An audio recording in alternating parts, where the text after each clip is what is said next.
On dit qu'en achevant son courroux succomba, mais sous son manteau noir son front se déroba, car ses veines alors sur son front tressaillirent, et d'un sang convulsif tout à coup se remplirent. Comme pour en ôter une ombre de chagrin, plusieurs fois sur ses yeux il repassa la main. Sa haine aurait voulu paraître insouciante, tendant alors vers lui sa chaîne impatiente, et d'une voix sonore où régnait la fierté, le jeune Hugo demande à son maître irrité s'il veut le laisser vivre assez pour se défendre. Son seigneur fait un signe, il consent l'entendre. Je ne crains pas la mort. Tu peux te souvenir que j'ai souvent gémi de ne pas l'obtenir, lorsque sous tes regards échauffant le carnage, l'espoir de la trouver stimulait mon courage.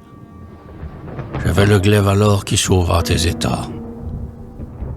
Tu me l'as fait ravir par d'indignes soldats, ce glaive qui verse plus de sang pour mon père que ne m'en peut tirer lâche mercenaire. Tu m'as donné la vie et tu me la reprends. C'est un don de m'ôter le jour que je te rends, mais je pouvais au moins mourir avec mes armes. Je n'ai point oublié ma mère ni ses larmes. Son amour délaissé, son précoce tombeau, avait la douleur condamné mon berceau. Et je ne suis sorti des langes de l'enfance que pour porter tout seul le poids de son offense. Je devais m'en venger, et je ne sais pas bien si je fus ton rival ou si tu fus le mien. J'ai séduit ton épouse, et pourquoi ta vieillesse, la voyant par son père offerte à ma tendresse, et m'opposant ton crime à qui je dois le jour, m'a-t-elle ôté mon bien, sans m'ôter mon amour?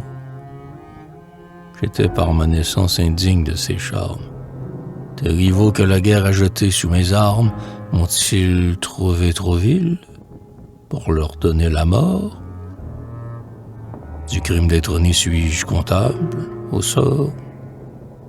Ton nom m'est interdit, je le sais, mais ma gloire pourra des princes d'éclipser la mémoire. Si je vivais, et seul me fondant la maison, à la pointe du fer j'irais gagner mon nom. Mon casque s'est montré sur la route guerrière, plus beau que ceux des tiens de sang et de poussière. Mes éperons d'airain piquaient mieux mon coursier que vos molettes d'or, vos étoiles d'acier. Qu'en cherchant les combats comme des jours de fête, j'allais chez l'ennemi promener la défaite. Et quand, les effrayants d'un nom que je n'ai pas, leurs escadrons épars se fondaient sous mes pas. Qui des tiens eût osé devant ces funérailles opposer ma naissance à mon cri de bataille? Ne pense pas pourtant que sous ton œil glacé, je veuille, par faiblesse, étalant le passé, retarder le cercueil où j'ai soif de descendre, et le temps qui demande à marcher sur ma cendre. Déjà vers l'avenir, je n'étends plus mes soins. Les jours qu'on m'ôtera sont des larmes de mourant. De l'avenir d'ailleurs s'allongeant vers l'espace, il devient tôt ou tard le passé qui s'efface. Tu l'avances pour moi, c'est bien, je suis tout prêt. Une autre mort sans doute aurais-tu plus d'attrait. Le ciel ne le veut pas, honneur à ta justice.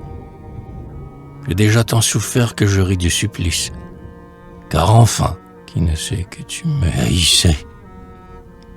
Tu t'approchais de moi quand j'avais des succès, et méprisant bientôt mes armes et leurs maîtres, qui ne pouvaient nommer que l'honneur pour ancêtre. Je n'étais votre fils qu'une fois par hasard. N'ai-je donc tant vécu que pour rester bâtard? Va, je suis bien ton fils, et ton âme farouche. La liberté du cœur est toujours sur ma bouche, mais le ciel, dont je tiens ton âme et ta valeur, le ciel pour mieux venger ma mère et son malheur, a porté dans ton lit ma flamme illégitime. Je suis né dans la honte et je meurs dans le crime. Oui, le crime, et l'arrêt prononcé contre moi est juste, je le sens, quoi qu'il advienne de toi. Coupables tous les deux, j'ai le moins de puissance, que ma mort te punisse au moins de ma naissance.